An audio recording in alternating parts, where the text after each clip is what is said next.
They're not sitting there kind of leisurely, kind of wondering what the kingdom of God might be like. What they're aware of is that life is tough.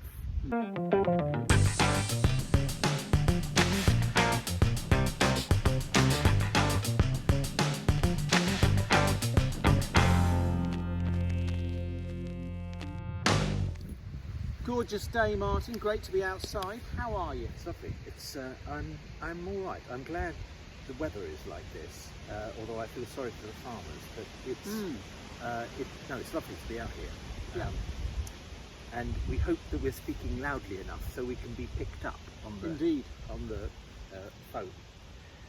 So this Sunday we're continuing in Matthew's Gospel. Passages about the kingdom of heaven, and we've got a whole series of little similes or parables about the kingdom of heaven. Tell me about the kingdom of heaven. Well, the kingdom is a massive theme for Jesus. It's his opening words in Mark's Gospel are the kingdom of God is at hand. And little reference is the fact that the resurrected Jesus, what is he talking about during the time when he is raised, those 40 days? Acts tells us he's talking about the kingdom of God. And I'm taking the kingdom of God and the kingdom of heaven as synonymous for these purposes. Yeah. So, what Jesus does a lot of the time in his teaching is he points to the kingdom, he manifests the kingdom, he is the kingdom in person.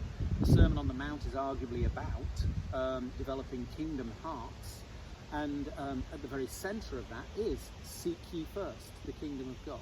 So paying attention to this seems to me crucial. And if we ask what is the kingdom, then I think one of the things you could certainly say is that the kingdom is where God's rule holds sway, where what God desires is what is done. And we all have our kingdoms that over which we have say and over which our wills rule. But the whole challenge of the kingdom of God is for our kingdoms to conform to his kingdom. And Jesus is informing us about the nature and the quality of the kingdom in this passage today. So it seems to me really significant. Because actually the kingdom is also where we are going. Yeah. Thy kingdom come. Yeah. So we need to be informed about this in order to get our directionality right. And I, just picking up on that, I think we're just slightly repeating some things I've said in the last couple of weeks. I want to pay attention to the context into which Jesus was speaking. And so people would have been aware. They're not sitting there kind of leisurely, kind of wondering what the kingdom of God might be like. What they're aware of is that life is tough. They're aware of illness and sickness. They're aware of death. They're aware of Roman occupation. They're aware of struggling to make ends meet. They're aware of the troubles their families have. So the kingdom of the evil one is what pervades. And it's into that Jesus says, let me tell you about the kingdom of heaven. And then the pictures in these wonderful parables that we've got for Sunday, the pictures that he paints are pictures of something that's actually quite small. Because we think, the kingdom of heaven is going to be enormous. Actually quite small. It's a mustard seed. And there's almost a bit of a joke in this story, because he says it will grow into a tree that will have birds nesting in the branches. A mustard seed grows into a bush. So he's sort of playing with what it means to be small, a small seed. And it's those small things that we glimpse where we encounter the kingdom of God. And what we don't know is how they grow. Like the yeast, we don't know. We can't work out how the yeast is going to grow. And then the other point he makes in this, for me, is that once you've seen that small thing, that seed, that pearl of great price, that becomes the focus of your life. That's what Jesus is saying. I'm talking about, you see that small thing and realise that is the most precious thing in the world. So there's about the significance of the insignificant, as it were. And there's some, just to piggyback on that for a moment, there's something about the inevitability of the mustard seed becoming the bush.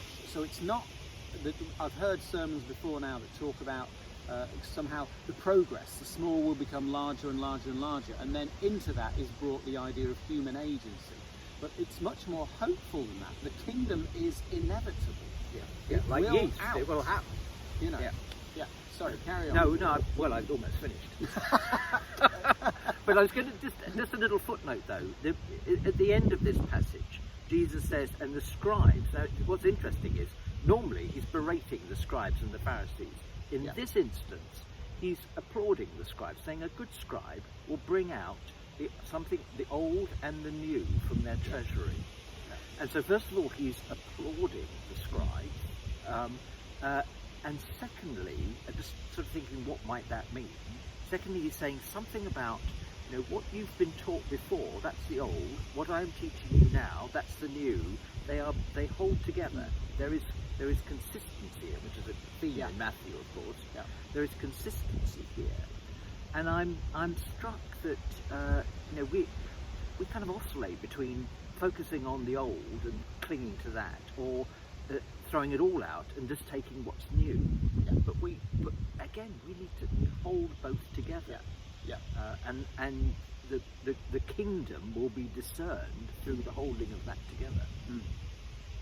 So Robert Farrar Capon, a curmudgeonly Episcopalian, died now, God rest his soul, but he talks about a number of themes that come through when Jesus talks about the kingdom.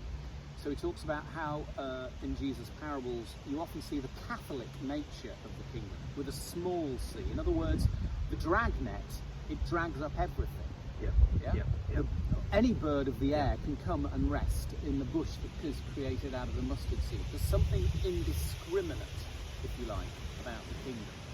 He also says that there's something hidden about the kingdom. Jesus says it's at hand, so it is here. It's not on its way.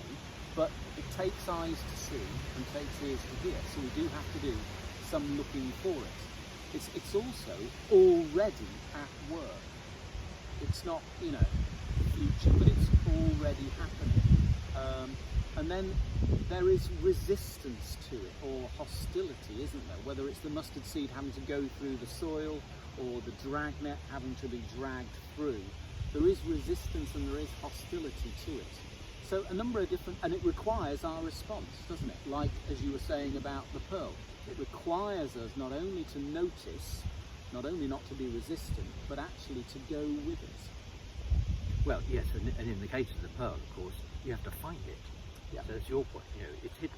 But our task is to find it. But it is there to be found. Yeah. Great. Good. Thank you very much. Thank you.